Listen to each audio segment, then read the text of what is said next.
Kabar berikutnya datang dari Jawa Timur. Pelaku kasus pencabulan santriwati Pondok Pesantren Sidikiyah Jombang MSAT alias Mas BJ terancam dijerat dengan pasal berlapis. Namun dalam sidang ada proses pemeriksaan yang apabila ada alat bukti atau hal-hal lain yang bisa memperberat atau meringankan pelaku. Untuk informasi lebih detailnya terkait kasus ini kami sudah terhubung dengan rekan Febrianto Ramadhani, reporter dari Surya. Silakan dengan laporan Anda. Baik, jadi Kepala Kejaksaan Tinggi Jawa Timur, Mia Amiati, mengatakan untuk dakwaannya meliputi pasal 285 KUHP dengan ancaman hukuman pidana 12 tahun.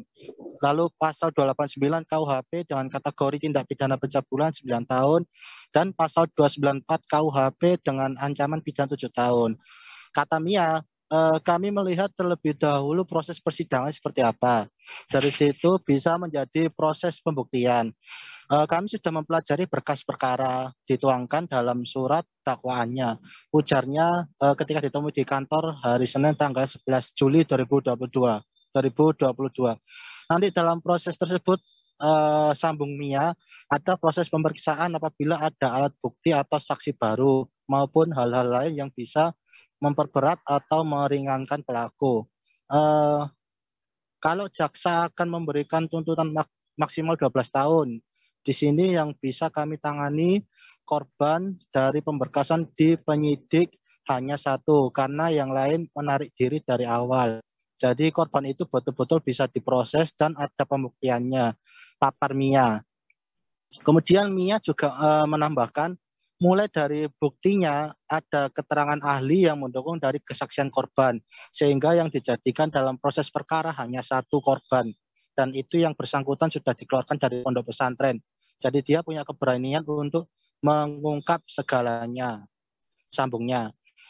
Ditanya soal korban lain, Mia menyebut kalau memungkinkan pihaknya bakal menggali apabila ada kesaksian lain yang bisa mengungkapkan lagi.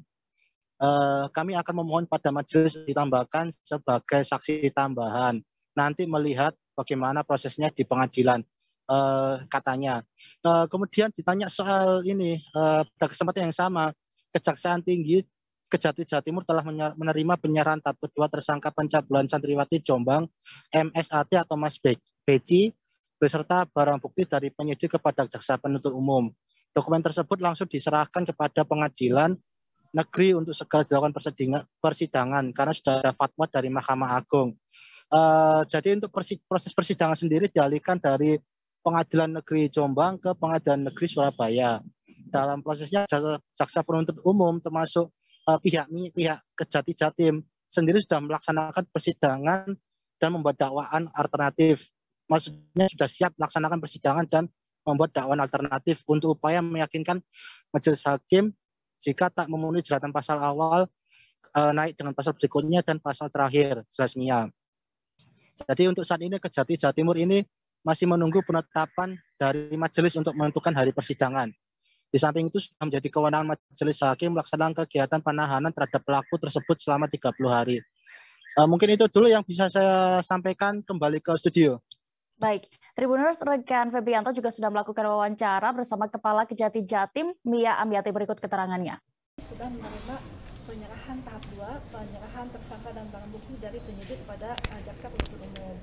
Di mana kemudian kami pada hari yang sama, hari Jumat jam 2 siang, menyerahkan kepada Pengadilan Negeri Surabaya. Karena sudah ada fatwa dari Mahkamah Agung bahwa proses persidangan dialihkan, yang semula di Jombang dialihkan ke Pengadilan Negeri Surabaya.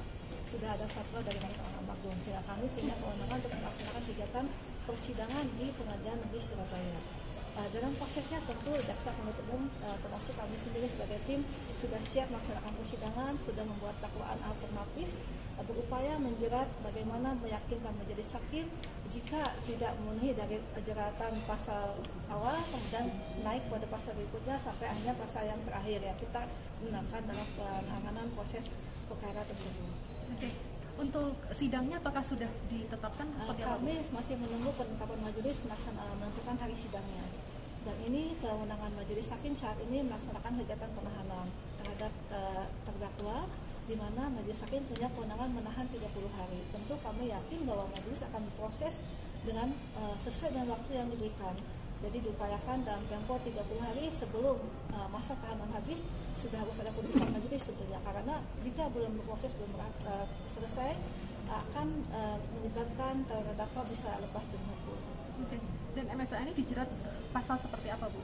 Tentu di sini kami sampaikan kepada teman-teman tadi bahwa kami dakwanya berlapis dengan pasal pertama 285 KUHP dengan ancaman pidananya adalah 12 tahun, kemudian pasal 289 KUHP masih dengan kategori tindak pidana pencabulan dengan ancaman pidananya 9 tahun, dan pasal 294 ayat 2 kedua KUHP dengan ancaman pidananya 7 tahun. Terima kasih sudah nonton. Jangan lupa like, subscribe, dan share ya.